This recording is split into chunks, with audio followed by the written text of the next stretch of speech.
যাকে নিজের মা বলে ভেবেছিলিস তাকে একটু বিশ্বাস করতে পারলি না? কি হতো আমি জানলে? আমি কি সবাইকে বলে দিতাম যে তুই বেঁচে আছিস? আমি সবাইকে বলে দিতাম নাকি যে পুষ্পাই চিনি? তুই বেঁচে আছিস জানলে অন্তত তোর মায়ের বুকের জ্বালাটা তো একটু কমতো। সেটা তুই বুঝলি না, একবারও বুঝলি না তুই। মা আসলে একদম আমাদের মা মেয়ের মাঝখানে আসবি না তুই, আমি বলে দিচ্ছি। জানি মা, জানি আমি বিশাল বড় ভুল করেছি। আসলে নিজের মাকে ফিরে পেয়ে সবটা গুলিয়ে ফেলেছিলাম আনন্দে। গুলিয়ে ফেলেছিলাম যে আমার আর একটা মা আছে, তাকে আমি অনেক কষ্ট দিয়ে ফেলেছি। আমি ভুল করেছি মা, আমায় ক্ষমা করে দাও। তোমার যা শাস্তি দেওয়ার আমাকে দাও, তোমার আমার সাথে যা ইচ্ছে করার তুমি তাই করো মা, কিন্তু আমার থেকে মুখ ফিরিয়ে থেকো না। ও মা, ও মা। ওঠ ওঠ বলছি।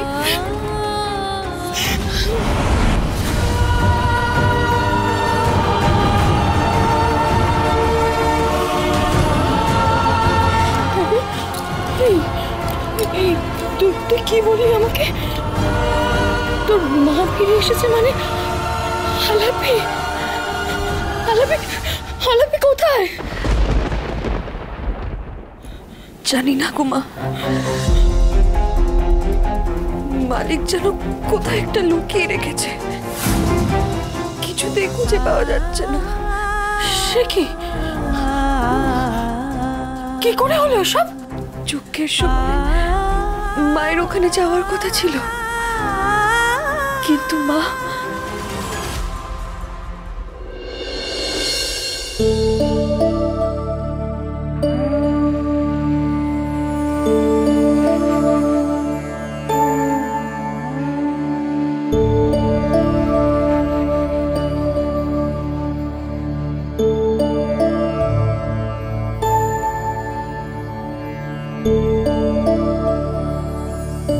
এরা কি করতে চাইছে আমার সঙ্গে? এখানে আটকে রেখেছে, অথচ পুজোর জোগাড় আমাকে দিয়েই করাচ্ছে।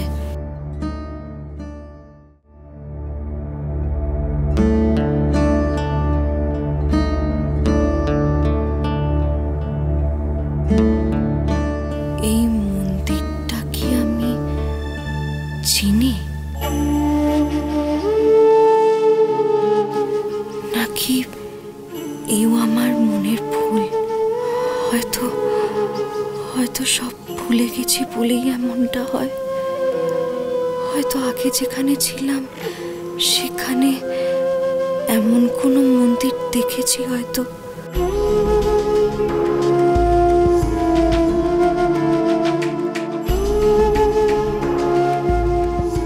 না না, এত ভেবে কাজ নেই। এই মন্দিরে আমি কি জানি, হয়তো আগে এসেছি, হয়তো পুজোর জোগাড়ও করেছি, কিন্তু কিছুই তো আমার মনে পড়ছে না।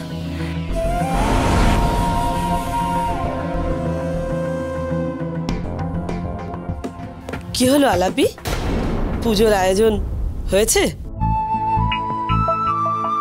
আজ কতদিন পর মা সরস্বতীর আরাধনা হবে এখানে, জানো?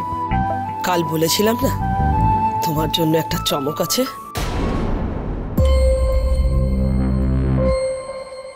তাই বলেছিলেন বুঝি? সুজাতা,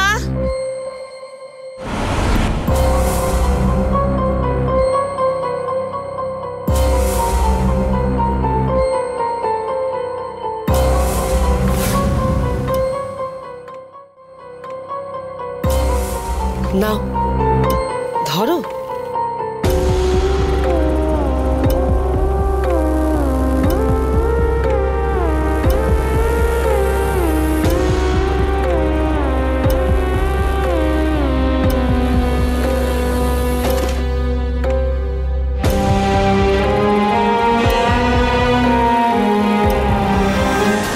কি বলতো?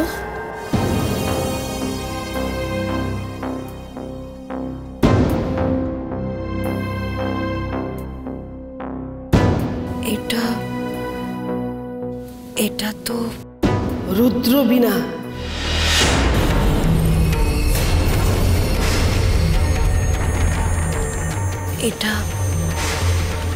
এটা কার?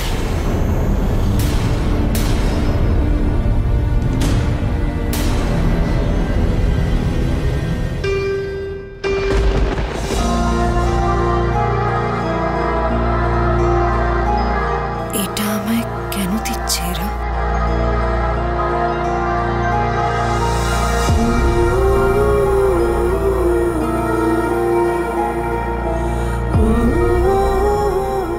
এটা কি আমার? না না, আমার কি করে হবে? আমার কি এমন কিছু ছিল কোনোদিনও?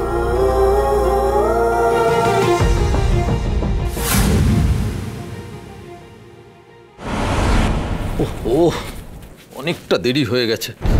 ফার্ম হাউসে তাড়াতাড়ি না পৌঁছালে আলাপির হাতে সরস্বতী পুজোর শুরুটা। চিন্তামণি আবার কি করতে কি করে ফেলবে কে জানে।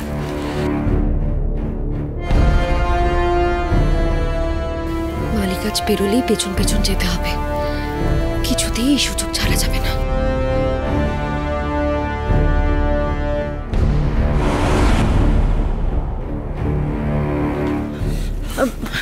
কি হলো, কি পথ আটকাচ্ছ কেন? দেখছো না একটা দরকারি কাজে যাচ্ছি, সরসর যেতে দাও। না না, তোমার তো এখন কোথাও যাওয়া যাবে না। কেন? আরে বাবা, তুমি দেখতে পাচ্ছ না বাড়িতে একটার পর একটা কি ঘটনা ঘটে চলেছে? ওই জন্য তো মা আমাদের গুরুদেবকে পাঠাচ্ছেন। এবারের সমস্ত বাধা বিপত্তি উনি কাটিয়ে দেবেন, দেখো। গুরুদেব? তো তোমাদের গুরুদেব জগৎমঙ্গল মহন্ত? হ্যাঁ, উনি তো প্রায় এলেন বলে। সে কি, উনি কেন এইভাবে আচমকা? কেন বলো তো? উনি এখানে এলে তোমার কি কোনো অসুবিধা হবে নাকি? সরো, আমায় যেতে দাও। আরে অদ্ভুত লোক তো তুমি।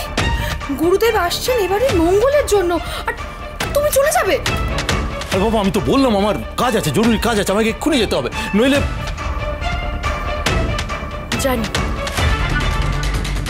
পাপ পুণ্যের ভয় তো তোমার নেই, তা বলে এতটা নিচে নেমে গেছো যে বাড়ির মঙ্গল অমঙ্গলের প্রতি তোমার যে দায়িত্ব সেটাও তুমি পালন করবে না? অন্তরা, কেন বাজে কথা বলছো বলো তো? কাজ না থাকলে আমি তো। কি এমন কাজ গো? কি এমন কাজ যার জন্য তুমি একটুও দেরি করতে পারবে না? বেশ,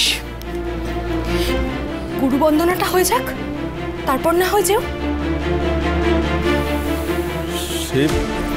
ঠিক আছে।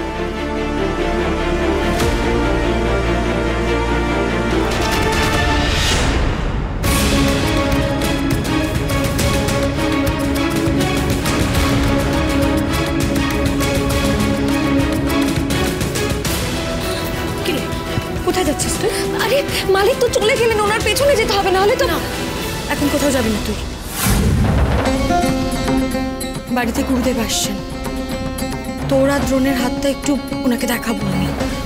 মা, এর চেয়ে অনেক বেশি জরুরি হচ্ছে আমার মাকে খুঁজে বের করা। আচ্ছা আচ্ছা, ঠিক আছে, বেশ, গুরুদেব আসুক, তুই না হয় ওনার আশীর্বাদ নিয়ে তারপরে এই শুভ কাজে বেরোবি। আমি তোকে কথা দিচ্ছি, উনি এলেই আমি তোকে তাড়াতাড়ি ছেড়ে দেবো, কেমন? আর দ্রোণের বাবাও তো গুরুদেব আসার আগে বাড়ি থেকে বেরোবেন না। শোন, আর এখানে দাঁড়িয়ে থাকিস না, আমার সাথে নিচে আয়, কেমন?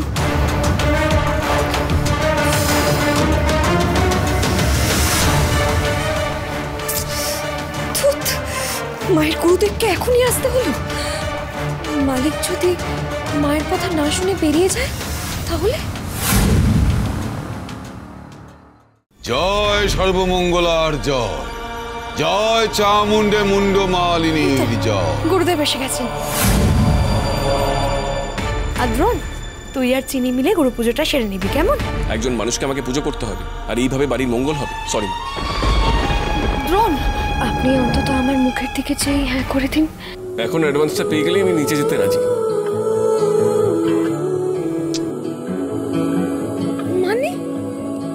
মানে এক গালে খেতে নেই। মন যে বলে চিনি চিনি